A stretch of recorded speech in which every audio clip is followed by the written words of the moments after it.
bisa dicontoh ya, ini sudah satuan terpisah, ini putra, sedangkan yang di sana itu adalah putri. Jadi sudah satuan terpisah.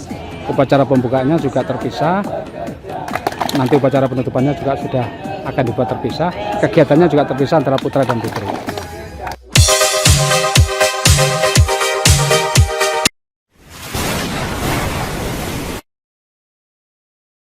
Assalamualaikum warahmatullahi wabarakatuh. Salam Pramuka.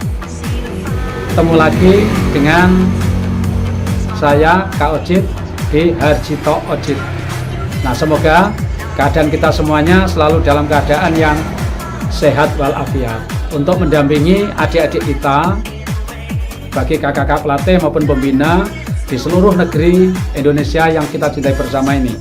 Mendampingi adik-adik untuk meningkatkan keterampilan kepramukaan dalam rangka menggapai masa depannya menjadi lebih baik. Nah, kira-kira bagaimana video yang barusan kita laksanakan itu? Itu adalah salah satu dari sekian banyak contoh yang namanya kita kenal dengan sebutan ice breaking. Nah, ice breaking kurang lebih diartikan adalah penyejuk suasana.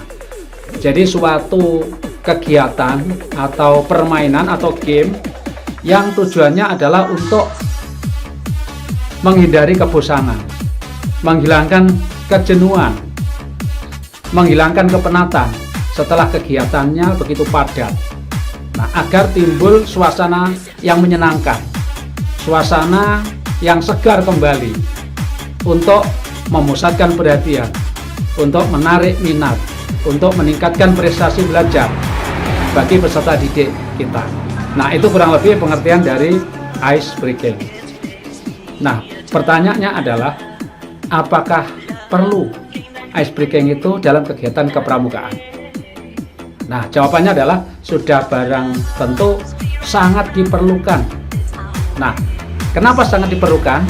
Nah, kira-kira apa manfaat kegiatan ice breaking ini? Nah, sebelum membahas lebih jauh itu, bagi kawan-kawan, kakak-kakak pelatih, adik-adik yang baru bergabung di channel Harjito Ojit, yang belum subscribe, segera subscribe agar bisa mengikuti perkembangan video-video Harjito Ojit berikutnya.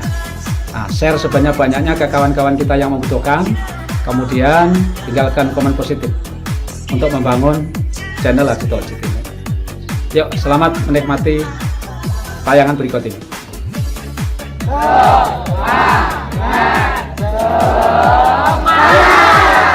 Yang belakang belum lompat, nanti semuanya harus lompat semua. Terus, semangat.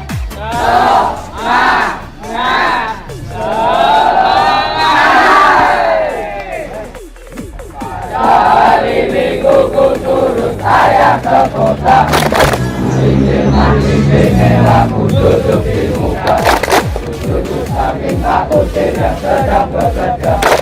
Mendarai kuda supaya baik jalannya. Tuki kaki, tuki kaki, tuki kaki, tuki.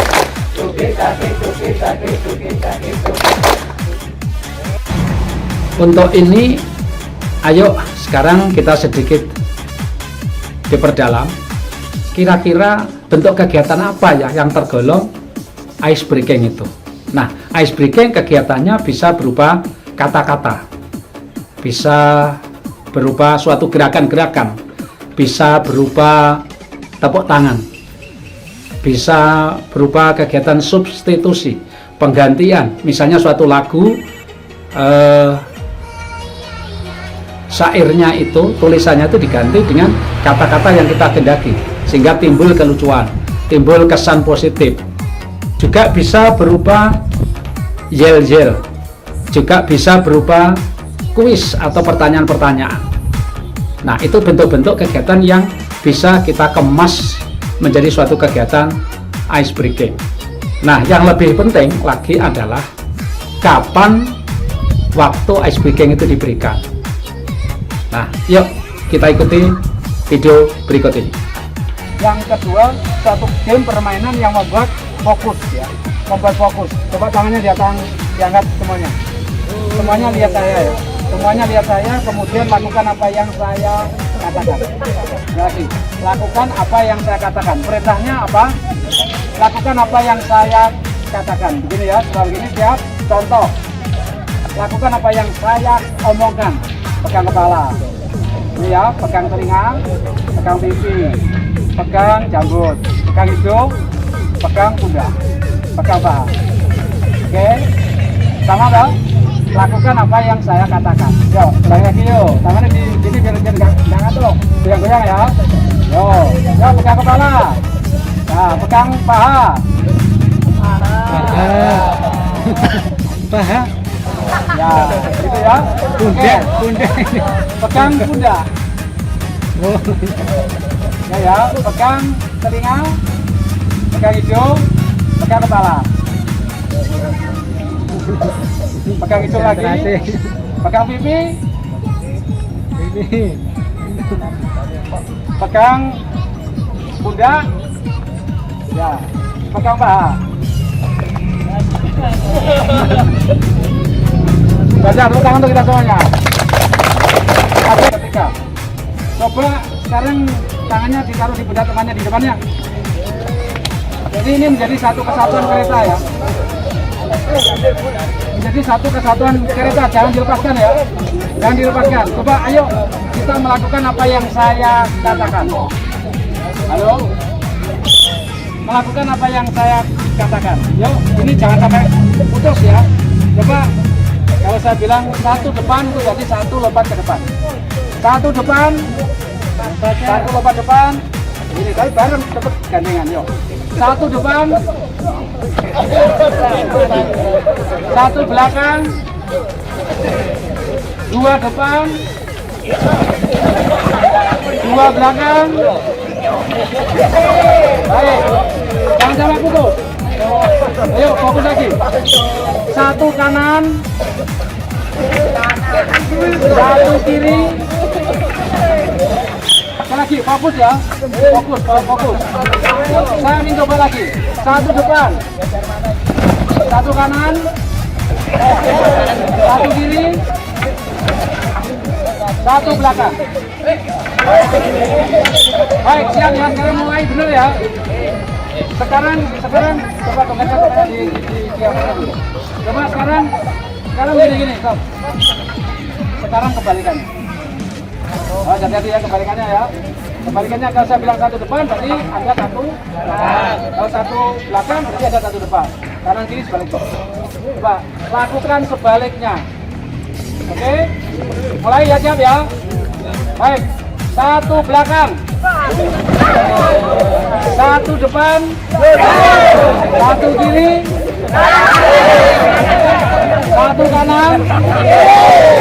Dua belakang. Dua depan. Baik, nah, tepuk tangan untuk kita semuanya. Nah, itu namanya permainan konsentrasi. Ya, permainan untuk melatih kekompakan konsentrasi. Karena kalau adik-adik itu jenuh, adik-adik itu kok nggak semangat, gairahkan dengan semangat game-game sederhana seperti itu. Gitu ya kak ya. Jadi untuk game untuk membagi adik semangat. Baik, silakan teruskan berlatih. Nah, sekarang untuk menjawab itu, kira-kira pertanyaannya adalah kapan waktu yang efektif untuk seorang pembina atau pelatih memberikan ice breaking kepada peserta didiknya. Nah, kita kelompokkan menjadi 3 waktu. Yang pertama adalah di awal suatu pertemuan. Nah, jika ice breaking ditaruh di awal suatu pertemuan, maka fungsinya adalah untuk perkenalan. Karena kita menjadi baru ketemu, peserta satu dengan peserta yang lainnya belum kenal, maka kita menciptakan suatu gerakan, yel-yel ataupun lagu ataupun kata-kata yang fungsi dan tujuannya adalah untuk perkenalan satu dengan yang lainnya, atau perkenalan kita sebagai penyaji materi kepada peserta penerima materi. Nah, itu di awal.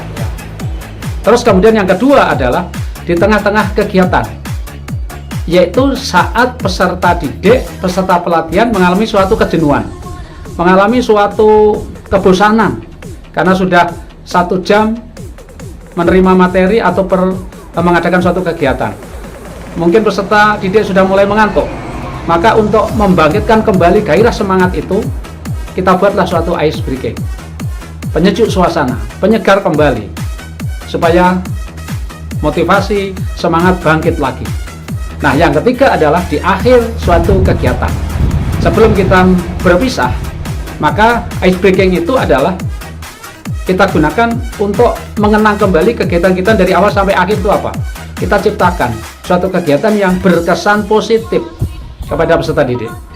Jadi ini untuk kakak-kakak ada suatu catatan penting, yaitu bahwa pemberian ice breaking harus mampu menimbulkan kesan positif. Tidak lupa dengan kita, tidak lupa dengan materi kita, bahkan materi itu bisa diserap dengan baik. Nah, maka fungsi ice breaking adalah sebagai refleksi, memperkuat keterampilan, pengetahuan, kompetensi yang telah kita latihkan bersama-sama. Nah, jadi itu fungsi ice breaking. Waktunya diberikan kapan? Jadi ini butuh waktu yang tepat. Kemudian pertanyaan yang ketiga adalah berapa lama waktu ice breaking diperlukan? Nah, itu sesuai dengan kebutuhan. Ya, kira-kira durasinya antara 5 sampai 10 menit lah. Sebab apabila terlalu lama, bahkan sampai lebih lama daripada materi yang kita pelajari, maka itu membuang-buang waktu gitu. Jadi materi utama jangan sampai terganggu dengan adanya ice breaking. Justru materi utama itu akan lebih diserap. Pemberian ice breaking kita mampu mencapai tujuan materi utama. Nah, itu jadi saling mendukung. Ice breaking dengan materi utama adalah saling mendukung. Oleh karena itu, bagi pelatih yang sudah mampu menciptakan ice breaking sendiri, ice breaking itu adalah sangat berhubungan dengan materi yang disampaikan, justru menunjang. Ya, oleh karena itu kakak-kakak selamat melatih, selamat membina, ciptakan suatu ice breaking yang menarik sehingga mampu membangkitkan semangat bagi peserta didik kita. Yuk kita ikuti video berikutnya. Ini salah satu contoh permainan dari NTT, namanya Rangku Alu. Nah, permainan ini adalah melatih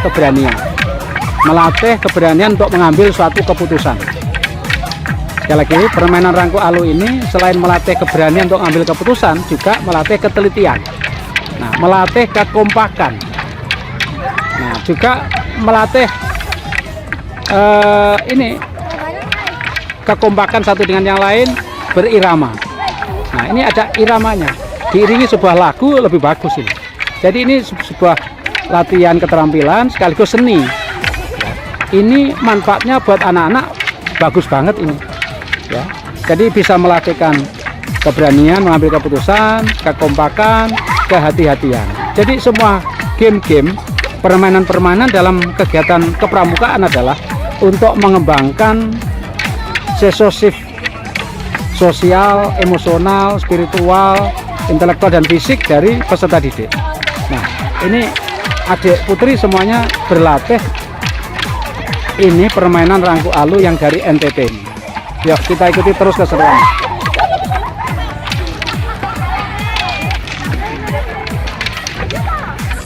Adik-adik serta kakak-kakakku semua, pelatih maupun pembina, setelah melihat tayangan-tayangan video itu tadi, kira-kira fungsi ice breaking apa saja ya? Nah, kita bisa menyimak. Yang pertama adalah untuk menghindari terjadinya kejenuhan, memulihkan kembali rasa bosan, sehingga timbul rasa semangat baru. Yang kedua, untuk meningkatkan motivasi belajar bagi peserta kita. Yang ketiga, apabila motivasi sudah meningkat, harapannya adalah hasil belajarnya meningkat. Nah, yang keempat adalah untuk memperkenalkan satu dengan yang lain antar sesama peserta didik, antar pembina atau pelatih penyaji materi dengan peserta yang diberikan pelatihan. Jadi itu sangat penting keberadaan ice breaking dalam suatu kegiatan kita, lebih-lebih kegiatan kita di bidang kepramukaan. Nah, kakak-kakak pembina dan pelatih serta adik-adik harus mampu menyikapi ice breaking ini dengan bagus, tepat menggunakan, tepat memilih ice breaking yang cocok dengan materi utama dan suasananya, maka hasilnya akan luar biasa. Jadi ice breaking adalah merupakan senjata yang ampuh lagi, yang luar biasa bagi seorang pembina pelatih, agar peserta didiknya senantiasa senang mengikuti kegiatan-kegiatan kita, merasa tertarik dan menantang kegiatan itu. Oleh karena itu, ikuti terus di channel Haji Tojib, dan jangan lupa yang belum subscribe segera subscribe, share seluas-luasnya, berikan komen positif serta like, dan jangan lupa share kepada teman-teman yang membutuhkan agar ada manfaatnya video Haji Tojib ini. Sampai ketemu lagi, selamat membina dan selamat melatih dan tetap semangat. Salam Pramuka. Assalamualaikum warahmatullahi wabarakatuh.